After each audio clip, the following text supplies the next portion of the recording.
welcome back. In this video we'll be looking at section 9.2, which as compared to 9.1 we'll be comparing to means rather than to proportions.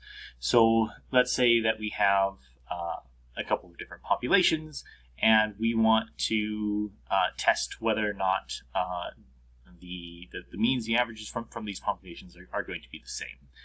And to do this, we can use hypothesis testing. There are lots of methods for this, and we are going to focus on the hypothesis testing, just like we have been.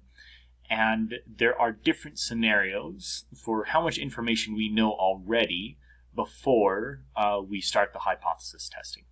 So as we're testing two different populations, we're testing whether or not the means are the same, but we might know a little bit about their standard deviation. We might know about the spread within the two populations. The most likely scenario is that if we don't know the means, or if we can't compare the means, we don't know the standard deviations of those two populations. And we don't know what they are explicitly, but we also don't know that they're the same number. It could be that we're testing almost very similar populations, so we know that they have the same standard deviation, but we don't know what it is. That would be case 2 here. Or we might just know everything about the populations other than the mean. We might know what the standard deviations are. But that feels a little bit unlikely. If we don't know what the means are, we probably don't know what the standard deviations are. So we're going to be working on in this first case in this section. And when we are doing our sampling, our samples might be independent from one another, or they might be dependent on one another. And again, we're going to focus on independent samples in this video. But dependent samples can be useful, and this is what's covered in section 9.3. So an example to sort of illustrate when dependent samples might be interesting. So this is going to be fairly heteronormative, but if we want to take random samples of men and women, if we want to compare, say, like heights of men and women, we could take a random sample of men, random sample of women. But we might also be interested in how they match up when in marriage. So say we take random samples of married couples, and we compare the heights of the husbands and the wives.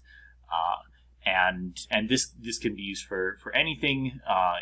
If we want to compare things that are paired to each other. So in this case, they're married, which is going to be what is doing the pairing, but it might also be the effects of say like a new drug or a placebo over time. You might take readings on 1 year on one day, and then you wait a period of time, maybe 1 year, and you take some readings again. Well, if you're reading the same person, those data points are going to be matched to one another. So you can get a little bit more information from that.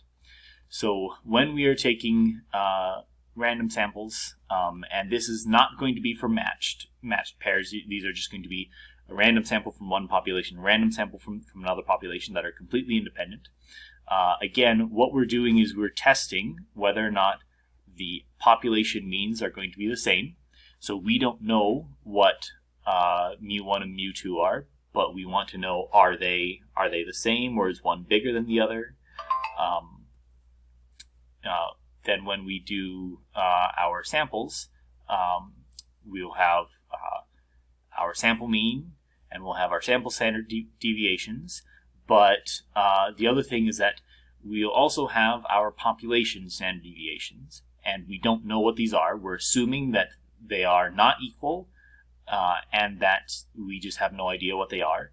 If we do know what they are, we have additional information, and we could make a clearer test. But for the moment, they might as well be any random number.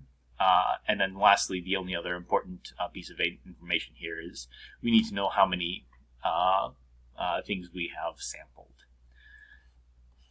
And all these are just like before. There are a few requirements for our samples. So again, This first one isn't necessarily a requirement, but it's this sort of standing assumption that we're working with, that our population standard deviations are unknown, and in particular, they're not necessarily equal to one another.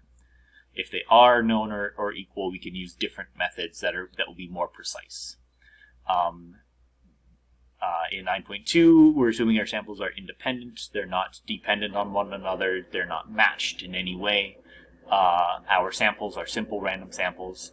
And in order to do these sorts of hypothesis tests, we have to assume that our populations are either normally distributed or, because of the way that the statistics work out, as long as both of our samples are bigger than 30, our sample means are going to be normally distributed anyway. So either the population has to be normally distributed, or if we just take big enough samples, everything will work out anyway. Our test statistic is a little bit messy, and as are our degrees of freedom.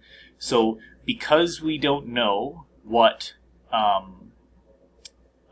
our population standard deviations are, we can't use the z statistic like we normally would for something that's normally distributed.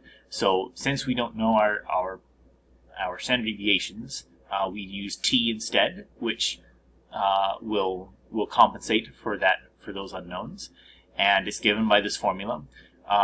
And in fact, I'm not going to use this formula. I'm going to do everything in StatCrunch. So this is something that is important to be able to look up somewhere, but we won't use it explicitly. One thing that is somewhat important to be aware of is that with t as opposed to z, with the test statistic t, there are some degrees of freedom. So the bigger our sample sizes, the more accurate our testing should be, and that's represented in our degrees of freedom. We have the sort of the easy way out. We have the degrees of freedom that are just the smaller of the two sample sizes, minus 1. So it's either going to be n-1 or n-2, sorry, n-1 or n-1, depending on which sample is smaller. And this is just a good standard way of taking degrees of freedom. There is a more exact method this is what the computer will use to calculate the degrees of freedom more precisely, and it gives a better representation of what's actually going on. But we're not going to use this complicated formula. The computer will use it and do everything for us. So again, we're just going to let the computer run our hypothesis tests for us.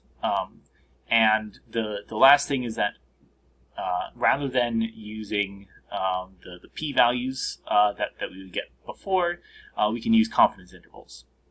So again, what we're doing is we're trying to say that the difference in the two means is going to be somewhere close to the difference in the two sample means. But it could be a little bit less than the difference in the sample means, or it could be a little bit more than the difference of the two sample means. So we have this little range of values that we think the difference in population means could be between, and our error is going to be determined by our standard deviation and the test statistic for the value that we want. So let us go through an example. So listed below, meaning in StatCrunch, are going to be some course evaluations for female and male professors. And what we want to do is we want to see if there's a difference in these course evaluations, sort of overall. And we'll use a 0.05 significance level to test, is there a difference in the mean values for these course evaluations. One thing to note right away is that this doesn't say whether or not our populations are normal, but I'll discuss that in a second as well. So our claim is, exactly this, is there, sorry, claim has to be a statement, so there is a difference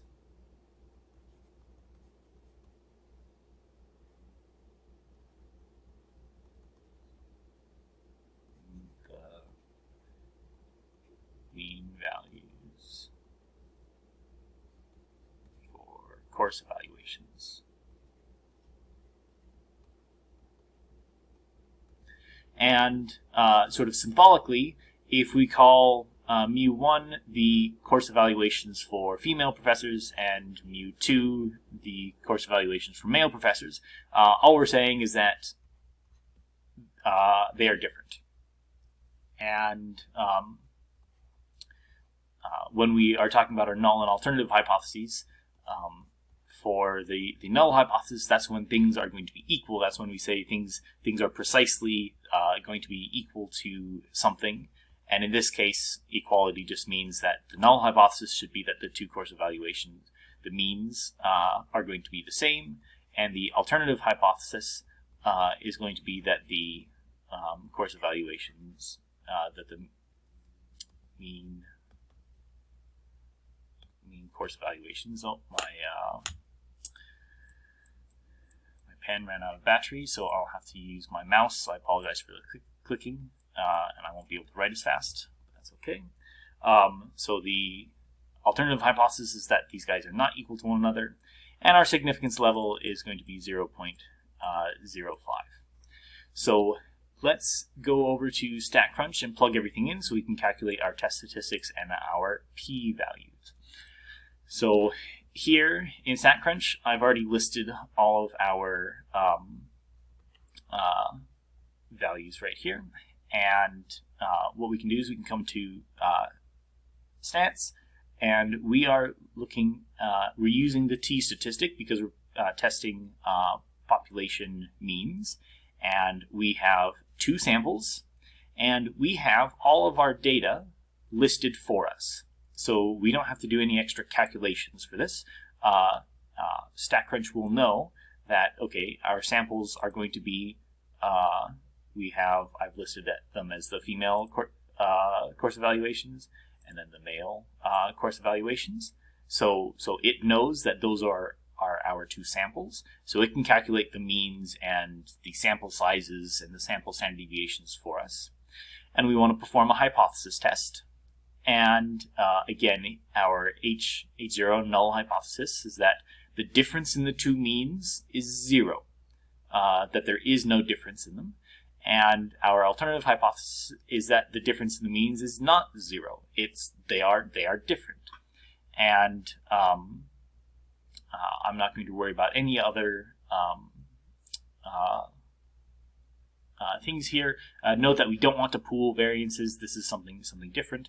So that's everything that we need to plug in. And I'll click Compute, and it did everything for us. So, for instance, it was able to calculate everything for us, and it calculated our degrees of freedom for us, which is a little bit over 21, and we have our t-statistic here. So that will be negative 0.253, and let's round it to 9. So t, I can't use my thingy. T is equal to negative 0.2539. Cool. So there is our test statistic, and our p-value, which it gives us as well, is going to be 0.802.